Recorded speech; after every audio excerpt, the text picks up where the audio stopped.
Hello बच्चों, आज की इस वीडियो में कक्षा 8वीं का मासिक आकलन अगस्त माह का जो आपको मिला हुआ है फुल सॉल्यूशन हम इस वीडियो में देखेंगे। आपको पीडीएफ भी देंगे जिससे आपको लिखने में कोई भी समस्या नहीं आएगी। तो हम समझेंगे पहले कैसे इसको हल करना है ताकि आपको 25 में से 25 अंक मिल सकें।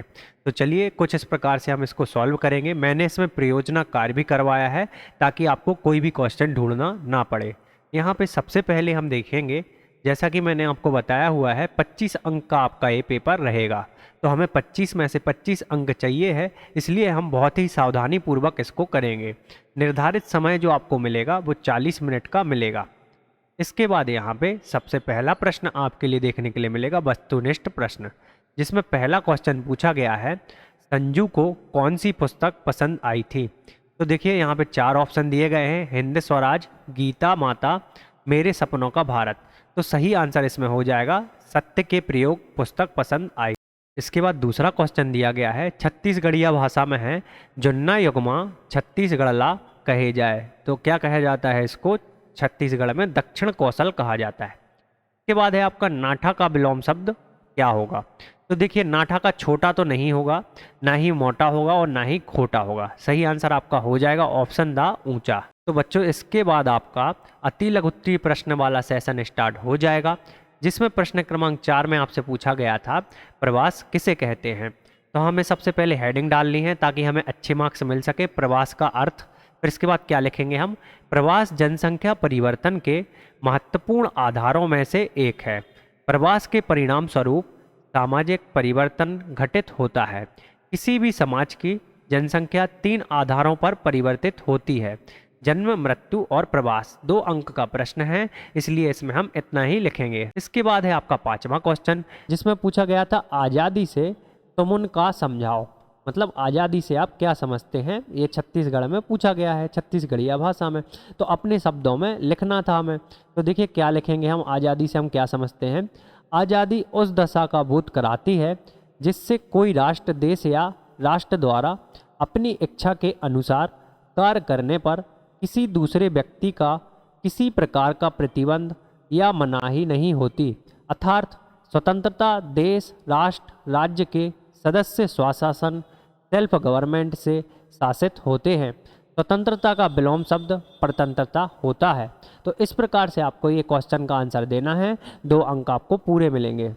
इसके बाद है आपका प्रश्न क्रमांक 6, जिसमें पूछा गया था जो मैं नहीं बन सका पाठ पढ़कर अपने शब्दों में मन में आने वाले विचारों को लिखना है। तो देखिए इसमें तो आपको अपने मन में जो विचार आ रहे हैं वो लिखना था, लेकिन मैंने इसको भी सॉल्व करा दिया है। तो इसमें क्या लिखेंगे आप? जो मैं नहीं बन सका शीर्षक पाठ में। तो लेखक की इच्छा पेंटर, गेटकीपर, हैंडमास्टर, चपरासी, पहलवान, जादूगर आदि बनने की इच्छा होती है, परंतु हमारी इच्छाएं ऐसी होनी चाहिए जिसे हम पूरा कर सकें। इच्छा पूरा ना होने पर मन में निराशा पैदा हो जाती है। तो ये प्रश्न क्रमांक 6 का उत्तर हो जाएगा। इसके बाद आपके 7वें क्वेश्चन में यहाँ पे एक कविता दी गई है जिसका हमें भावार्थ लिखना था। छत्तीसगढ़िया में आपकी कविता दी गई है, हिंदी में हमें इसका अर्थ लिखना था। तो देखिए हम देखते हैं क्या दिया गया है। तो इस प्रकार से अर्थ लिखेंगे हम उस कविता का कि प्रस्तुत कविता में कवि ने आज़ादी का महत्व बताया है। कवि कहते हैं कि जीवित बुद्धिमान व्यक्ति के लिए आज़ादी धर्म के बराबर होती है, वहीं एक सांस छोटी अर्थात छोटी सी जिंदगी आज़ादी के 100 जन्मों के बराबर होती है। अर्थात आज़ादी छोटी जिंदगी गुलामी लंबी जिंदगी से कहीं अच्छी होती है। तो मतलब आज़ादी की एक छोटी सी जिंदगी गुलामी की बहुत बड़ी जिंदगी से भी अच्छी मानी जाती है। तो इस प्रकार से ये क्वेश्चन भी मैंने आपको करा दिया है। इसके बाद प्रश्न 8 में पूछा गया था पक्षी प्रवास में क्यों जाते हैं।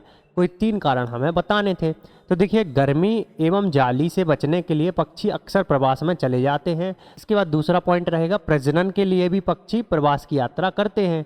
और तीसरे पॉइंट में लिखेंगे आप भोजन और पानी की तलाश में पक्षी प्रवासी यात्रा करते हैं। इसके बाद क्वेश्चन नंबर 9 था अपनी दिनचर्या के बारे में आपको कोई 5 वाक्य लिखने हैं। तो इसको आप अपने हिसाब से भी लिख सकते हैं कि आपकी दिनचर्या किस प्रकार से चल रही है।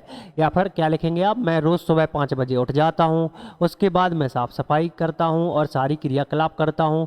मैं सुबह नाश्ता 8 बजे स्कूल जाता हूँ, नाश्ता करके 8 बजे स्कूल निकल जाता हूँ। मैं 12 बजे स्कूल से घर आ जाता हूँ, फिर मैं दोपहर में भोजन करता हूँ, फिर मैं शाम 4 बजे खेलने चला जाता हूँ, फिर शाम 8 बजे पढ़ाई करना स्टार्ट करता हूँ, फिर इसके बाद रात्रि 9 बजे भोजन करता हूँ और 10 साढ़े 10 बजे सो जाता हूँ। तो इस प्रकार से एक आदर्श दिनचर्या ये हो गई है। तो ये भी आपको अपने मन से लिखना था, लेकिन मैंने आपको सॉल्व करा दिया। तो बच्चों इस प्रकार से क्वेश्चन नंबर 9 तक हमने सभी क्वेश्चंस देख लिए हैं। अगर आपको इसकी पीडीएफ को डाउनलोड करना है तो देखिए www.studynotespj.com आप गूगल पर लिखेंगे और वहाँ पे सीजी बोर्ड लिखा होगा, उस पर आप क्लिक करेंगे तो आपको इसकी पीडीएफ मिल जाएगी।